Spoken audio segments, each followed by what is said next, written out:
Sir आज तुम्ही इथं आलात, खऱ्या अर्थानं आपण नेहमी असं म्हणतो की मराठी सिनेमा खूप वर चाललाय आणि आता स्वातंत्र्यवीर सावरकरांवर हिंदीमधून आता मराठीत तो प्रदर्शित झाला. किती आनंद होतो तुम्हाला? मला अतिशय आनंद आहे.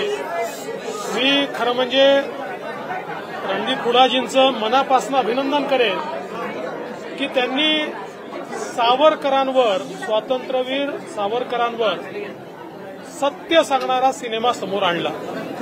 कारण इतिहासाने आणि विशेषतः काँग्रेसी इतिहासकारांनी आणि लेफ्टिस्ट इतिहासकारांनी सर्वात जास्त अन्याय जर कुठल्या एका स्वातंत्र्य सेनानींवर केला असेल तर ते स्वातंत्र्यवीर सावरकर होते.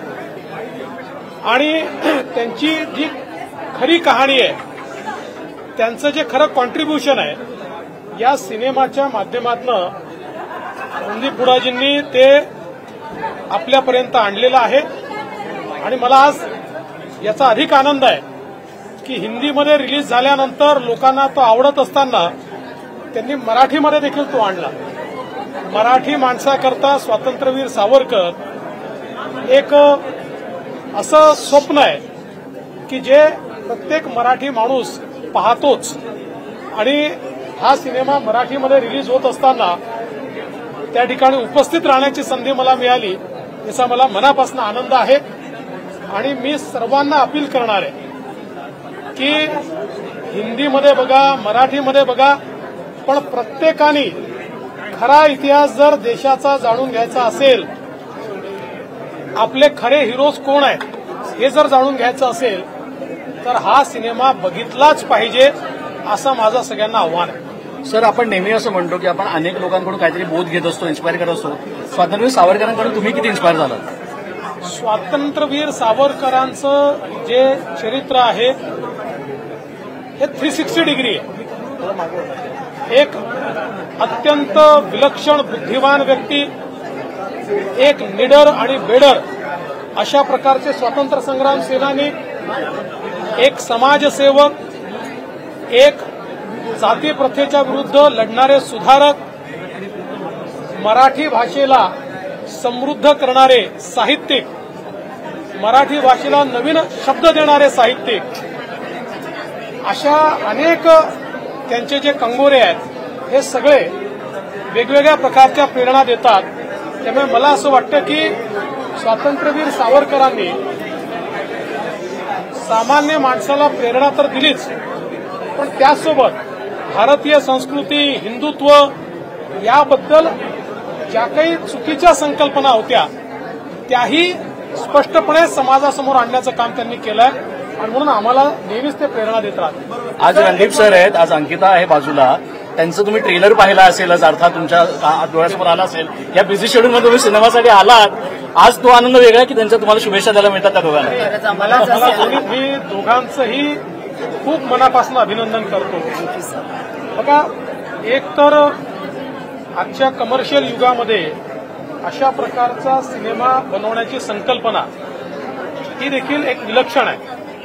आणि तीही स्वातंत्र्यवीर सावरकरांवर रणदीप हुडांनी पुढाकार घ्यावा, हा देखील मला असं वाटतं एक विलक्षण अशा प्रकारची घटना आहे. आणि या दोघांनी त्या सगळ्या भूमिकांना इतका सुंदर न्याय दिला आहे की प्रत्यक्ष असं वाटतं की आपण त्या कालखंडात पोहोचलो. अतिशय इम्पॅक्टफुल ज्याला आपण म्हणू शकतो तशा प्रकारचा हा सिनेमा आहे. बरोबर सर, एक तर महत्वाचं म्हणजे तुम्ही एक तर स्वतः गृहमंत्री आहात. स्वातंत्र्यवीर सावरकरांमधले असे कुठले डिफेन्सचे त्यांचे गुण आहेत जे आपल्याला व्यक्तिशः भावतात आणि जे तुमच्या वाचनामध्ये आलेले आहेत? मी सगळंच त्यांचं वाचलेलं आहे. मला असं वाटतं की त्यांना काही शब्दांमध्ये त्यांची व्याख्या करणं, डिफाईन करणं अतिशय कठीण आहे.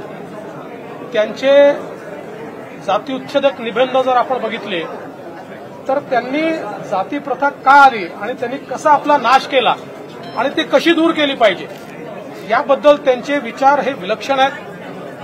विज्ञान अधिष्ठित त्यांनी जे लेखन केलेलं आहे, जीवनामध्ये कुठलीही गोष्ट, धर्म असेल किंवा विचार असेल, याच्या पाठीमागचं विज्ञान काय आणि ते विज्ञान संपल्यामुळे आम्ही कसे गुलाम झालो या संदर्भात त्यांनी जे विचार मांडलेले आहेत, मला असं वाटतं सगळंच प्रेरक आहे. आणि आपल्याला याची कल्पना देखील आहे की क्रांतिकारकांची एक फळी ती त्यांनी तयार केली. जोसेफ मॅझिनीचं चरित्र लिहिल्यानंतर त्यांनी जी प्रेरणा त्यांनी उभी केली आणि त्यानंतर ते पहिले व्यक्ती होते की ज्यांनी इंग्रजांचा नरेटिव्ह संपवला की 1857चं युद्ध हे शिपायांचं बंड नव्हतं तर भारतीय स्वातंत्र्याचं पहिलं समर ते होतं. त्यामुळे काउंटर नरेटिव्ह हा कसा उभा करता येतो हे देखील त्यांनी आपल्याला शिकवलं. चित्रपट पाहण्यासाठी राहुल गांधी यांना ऐका ना सर ऐका ना.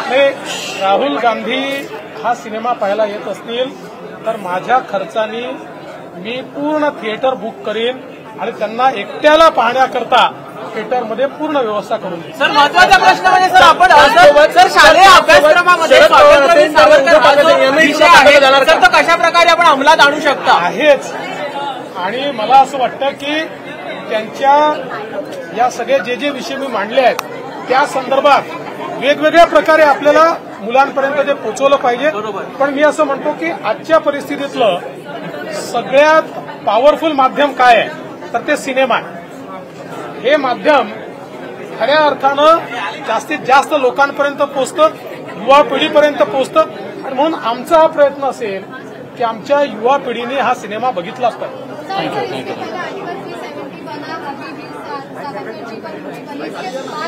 साबरमती रिपोर्ट आने वाला है, ऐसे हिस्टोरिकल पर मूवी बन रही है, लोगों को पसंद है, सारे लोगों के सामने. आपको क्या लगता है कि ऐसे कुछ चीज मिसिंग हो रहा है जिस पर स्टोरी आगे मूवी आनी चाहिए? देखिए मैं एक ही बात कहना चाहता हूँ कि एज अ सोसाइटी हम लोग इवॉल्व हो रहे हैं और एक प्रकार से जो सांस्कृतिक पुनर्जागरण देश में प्रधानमंत्री मोदी जी के नेतृत्व में शुरू हुआ है उसमें आज सब लोग बोल्डली अपनी सच्चाई को सामने रखना चाहते हैं. हम लोगों ने अंग्रेजों का इतिहास पढ़ के और मैक्स मुलर का इतिहास पढ़ के अपने हीरोज को भुला दिया. मानो हमारी सभ्यता ये अंग्रेजों के कारण आई. इस प्रकार की हमारे मन में भी एक संकल्पना तैयार हुई. हम ये भूल गए कि जब वो लोग स्टोन एज में थे तब भी हम पूरे तरीके से विकसित रूप में हमारी सभ्यता थी.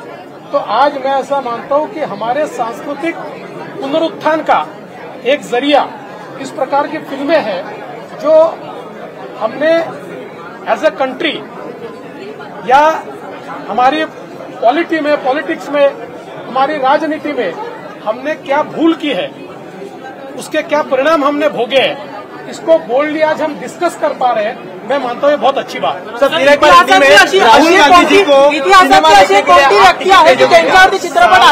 मैं ऐसा मानता हूँ चूंकि राहुल गांधी जी ने सावरकर न पढ़ी है न उनको समझा है इसीलिए वो बेसिर पैर की बातें सावरकर जी के बारे में कहते हैं.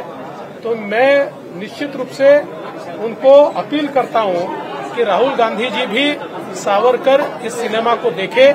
अगर वो देखना चाहते तो मैं स्वयं अपने खर्चे से पूरा सिनेमा हॉल उनके लिए बुक करूंगा और इस सिनेमा को देखने के बाद जिस प्रकार की बेसिर पैर बातें वे सावरकर जी के बारे में कहते हैं वो कहना बंद कर दें.